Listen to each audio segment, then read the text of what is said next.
حبايبيش، كيفكن اليوم؟ انا ديما مديره لودو.com. بتمنى تكونوا كلكم رواق الرواق. كتير اشتقت لكم، صار لي اسبوع ما حكيت معكم، كتير اشتقت اني احكي معكم. بتمنى تكونوا كلكم تمام. بهذا الفيديو مثل ما كنتم شايفين عم بعملكم اللوك تبع اصلي من مسلسل حب لا يفهم الكلام، لانه كتير بيجيني، يعني على الاقل لازم مره او مرتين بالاسبوع حدا يبعث لي يا على يوتيوب يا اما على انستغرام صورتها لهي الممثله، او بيذكر لي اسمها ويقول لي اني بشبهها. فما بعرف انتم شو رايكم، بشبهها او بالاحرى طالع اللوك معي ظابط؟ مثل ما كنتم شايفين جبت هي الويج بعد عذاب وتعب وكتير وقت وعملتها اورنج. بتمنى تكون ظابطه معي. واذا حابين تعرفوا شلون عملت هذا اللوك اللي كتير استمتعت وانا عم بعمله، بغض النظر التعب كان مستاهل لاني كتير استمتعت فيه، وان شاء الله انتم بتستمتعوا فيه. اذا حابين خليكم عم تفرج. اذا انتم شايفين اني ممكن اكون بشبه شخصيه تانية بغض النظر مين ما كانت تكون، وحابين اني اعملها، او يعني حابين شخصيه معينه اني اعملها، بليز اتركوا لي اياها اسمها بالتعليقات تحت الفيديو، او اتركوا لي صورتها على فيسبوك. وهلا خلونا نبلش.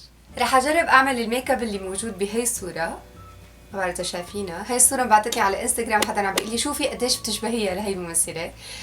هذا الميك اب يعني بسيط، غالبه يعني على اورنج، ضارب انه البلاش والحمرة حتى الحواجب، لانه شعرها هيك على اورنج صاير. رح اعمله، هو كتير بسيط ونشوف شو حيطلع معنا.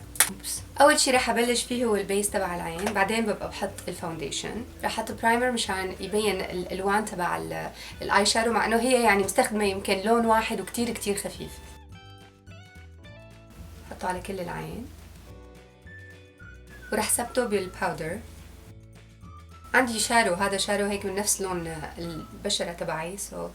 اي باودر عندكم، لوز باودر، لانه هي البودرة الحرة فيكم تثبتوا فيها. هلا راح اخذ لون كتير فاتح، لون بني كتير فاتح، وحطه على كسرة الجفن من برا. بمسك الفرشاية من اخرها تقريبا مشان ما اعمل يعني ما احط برودكت كتير، بس شوي هيك على كسرة الجفن، وبمده بطريقة رايحة جاية. خلوني اخبركم هذا الفيديو شو صار معي فيه.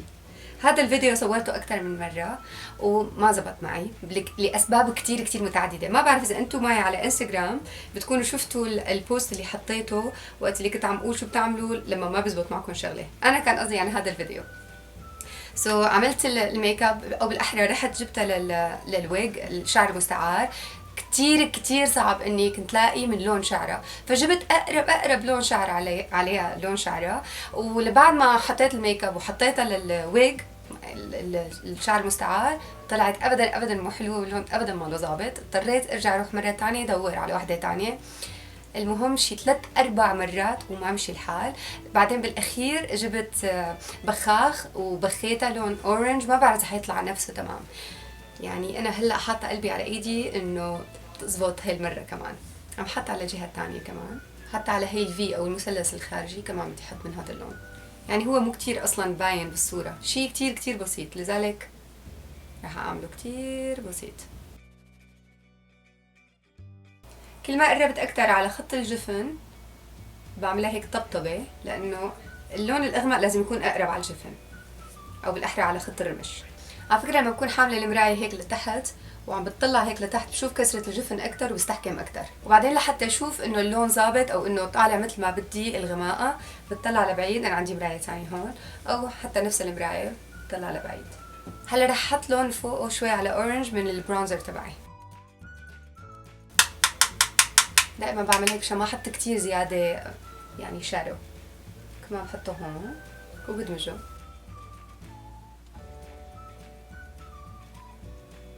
انا عاده مالي كتير شاطره باني اقلد العالم شلون بيحطوا الميك اب، لاني ما بعرف اعمل 100% مثل الصوره. دائما بحط هيك لمسه اضافيه. بقى نشوف هي حتزبط ولا لا، باعتبار انه كتير عم بيقولوا لي انها بتشبهني، المفروض تزبط هيك طبيعيا. هذا املي على الاقل. شايفين لما بحطه شوي دائما فيني اضيف بدون ما يطلع زياده عن اللزوم، اما اذا حطيت كتير بصير صعب دمجه. هلا لجوا بدي احط هيك لون فاتح، جرب كمان ادمجه مشان ما يبين فيه خط فرق يعني. هلا بدي احط الايلاينر. على هوا ما شفت لقيتها كانه مستعمله هي قلم، وبطريقه كتير بسيطه بدون ما ترفعه للعين، يعني بدون ما ترفع على العين، بالعكس حسيتها شوي نازله للعين. بس راح احط هيك على خط الجفن، بلش بالنص يعني خطوط صغيره بعملها ورا بعضهم. طبعا انا فاتني لكم انه بهي الوقت محل ما وقت اللي كنت عم بظبط الشعر وعم بجرب اني اعمل هذا الفيديو مرضت وقربت وصار معي قصه يعني طويله عريضه. مثل ما انكم شايفين هلا صوتي ما رجع لسه طبيعي. انا عاده كتير صعب علي اني اعمل بايد واحده هيك لانه بحب اني امسك العين هيك واعملها، بس هديك المرايه بعيده شوي علي، بس رح اجرب anyways.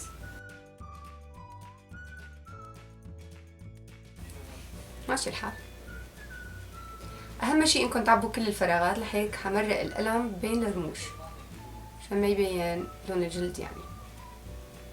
مثل ما اللي شايفه هون بهالصورة مو كتير مبين انه يعني كتير دقيق، فماشي الحال. هلا تحت العين لحتى اعمل بالانس طبعا ولحتى اقلد الصورة رح احط من هذا اللون البني اللي حطيته اول شيء كتير خفيف بس هيك على خط الرمش. بعدين رح احط شوية اورنج لاني كمان بالصورة شايفة حاطة اورنج. هلا صار دور المسكارا لاني مالي شايفه ان هي حاطه رموش ابدا، كثير حواجبها شكل رموشها شكلهم طبيعي يعني، على الاقل بالصوره اللي عم جرب اقلدها. هلا كمان بنفس هي الفلافي برش رح اخذ من هي الباودر اللي حطيتها اول شي على العين، يعني حسيت انه هي عندها هي المنطقه هون عظمه الحاجب عمليا كثير بتفتحها لتحت. هيك بكون خلصت العيون. هلا رح اعمل الحواجب. هي مثلي بتعمل حواجب عراض او بالاحرى هي حواجب عراض. انا على فكره اذا لقيت شيء اكثر شيء انه الحواجب بيشبهوا بعض او بنشبه بعضنا بالحواجب. حبلش بلون بني هيك فاتح شوي وبعدين رح احط له اي شادو كمان اورنج لانه كمان حواجب على اورنج. وبعدين حسيت انه ما في كسره للحاجب يعني كانه هيك عملتهم بطريقه ستريت يعني اكثر. بظن هيك الرسمة صارت مزبوطة. هلا حاعمل هاد الحاجب ورح احط عليهم اورنج اي شادو يعني على برتقالي. هلا بهي الفرشاية رح احط الاي شادو الاورنج نفسه اللي استخدمته هون لحتى افتح الحواجب.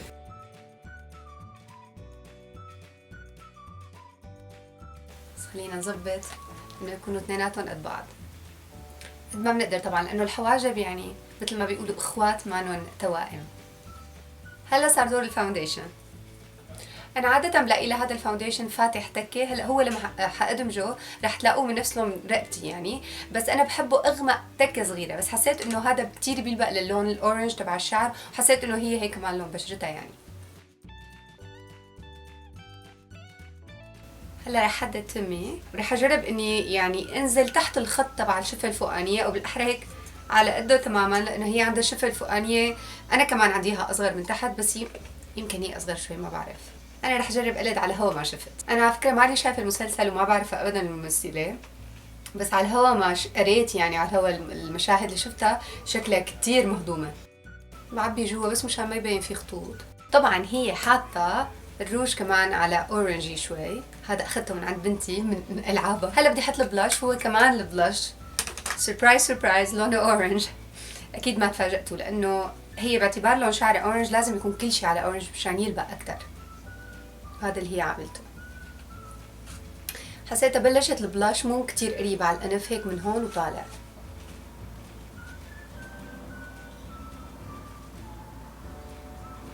كمان انا عم بستخدم البرونزر تبعي لانه هيك شوي على اورنج هو.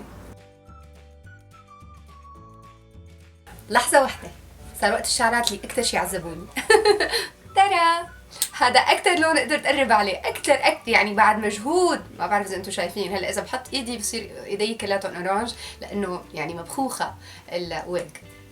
شو رايكم؟ حبيتوا؟ طلعوا شوها اكثر؟ انتوا خبروني بليز بالتعليقات تحت الفيديو شو رايكم، اذا حبيتوا الميك اب، اذا حبيتوا شو عملت بالشعر، اذا لقيتوا اني قربت عليها، اذا لقيتوا اني انا بشبهها اكثر او اذا بشبهها اصلا، لانه في عالم كثير تلاقيني بشبهها وفي عالم بتلاقيني لا.